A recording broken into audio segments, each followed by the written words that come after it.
With a good map, highway navigation can be very simple. Next time you travel.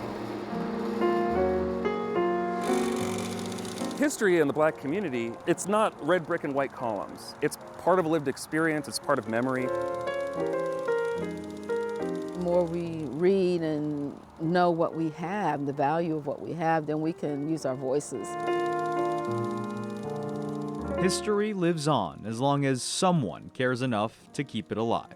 But history always runs the risk of fading away. We have folks, living people that remember these places very intimately.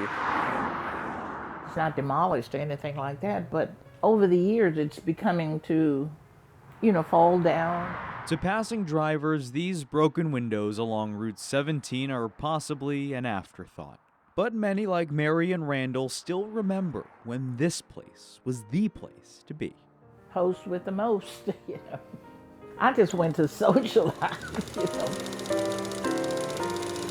This is what's left of the W.J. Stokes Tavern, a thriving Gloucester County watering hole in the mid-1900s.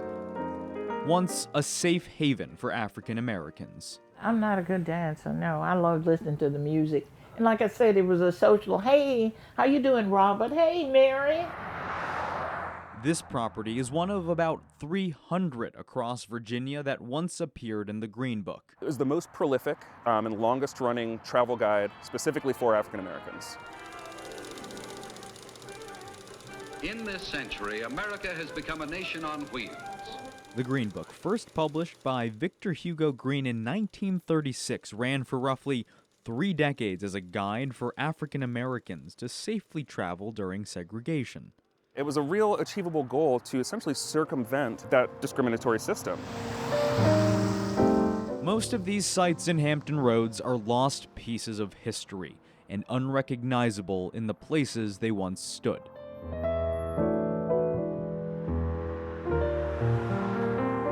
They were places of refuge that are now either fading away or already lost. There are more than 100 Green Book locations across the Tidewater region, but according to catalogs from University of Virginia research, roughly 85% of them are either demolished or their status is unknown. You'll see from in front here, the floor is practically gone. Tim Roberts is the outreach coordinator for the Virginia Department of Historic Resources. He's one of several stakeholders working to preserve the Stokes Tavern, knowing it's one of the few locations still standing in some way. He said back over here, you had the Friars, here's the beer cooler. No pun intended, this is a heavy lift. The sort of imminent risk of loss through a big snowfall. Is it hard to see the tavern in the condition that it is? Yes, it is. It is. That was really a type of monument for us Black people. Many share the story of 2208 Marshall Avenue. Who would have thought right here would have been we call it Airbnb now. Jerry Spruce never thought much of the now demolished house next door until her curious mind stumbled across its past. I was like, what?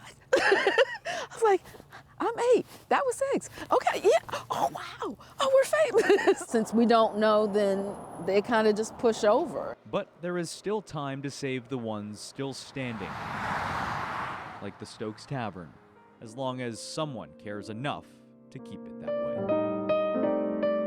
People are literally coming out of the woodworks to say, it's about time that this history is recognized, and boy, do I have a story for you.